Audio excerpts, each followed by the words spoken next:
In this video, I share my process for animating a logo in After Effects. Before we can begin animating, first thing we have to do is separate our artwork into individual layers in Illustrator. This makes animating individual shapes in After Effects much easier because we can target each one. If you're animating a logo like this, you may have to break down some of the elements. For example, in this logo, I want to animate 4 separate elements: the circle, the mountains, the river, and the type. When you bring your Illustrator file into After Effects, you'll notice the layers stay intact. To animate the circle, I use the stroke feature. By using a pen tool to draw a mask around the circle and adjusting the opacity, the circle will reveal itself as if you were drawing it. I wanted to continue with the same stroke effect for the mountains and the river, so it looks as if the landscape is being drawn by hand.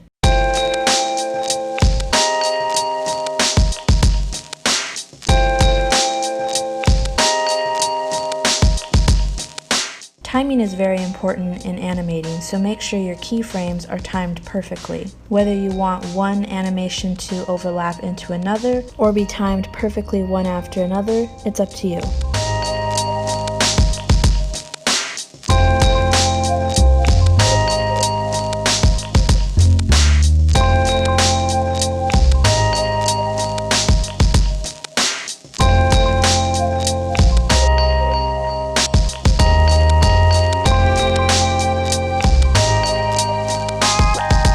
When I first started animating this logo, I wanted the type to reveal itself one letter at a time. But after doing this, I realized I didn't like the timing or how the animation flowed.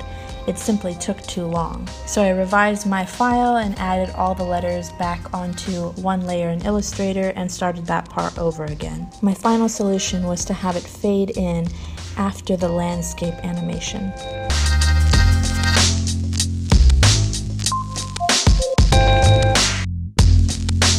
Once the animation is done, the final part of the process is to export to render queue and save as a JPEG sequence. I then open this JPEG sequence in Photoshop and save it for the web as a GIF.